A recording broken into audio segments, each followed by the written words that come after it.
Have you ever dated a diagnosed sociopath? In my senior year of high school, I dated a guy named John, and within 2 weeks he managed to ruin my entire life.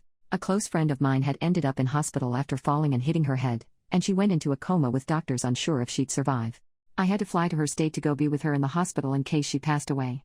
I told John about this, but he absolutely flipped out and even tried to barricade the door to prevent me from leaving. I went anyway, but while I was at my friend's hospital bed he bombarded me with texts, threatening to end our relationship if I didn't respond ASAP.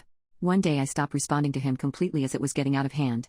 Well, the very next day John showed up at the hospital my friend was at, and told my friend's parents that he was a friend of their daughter.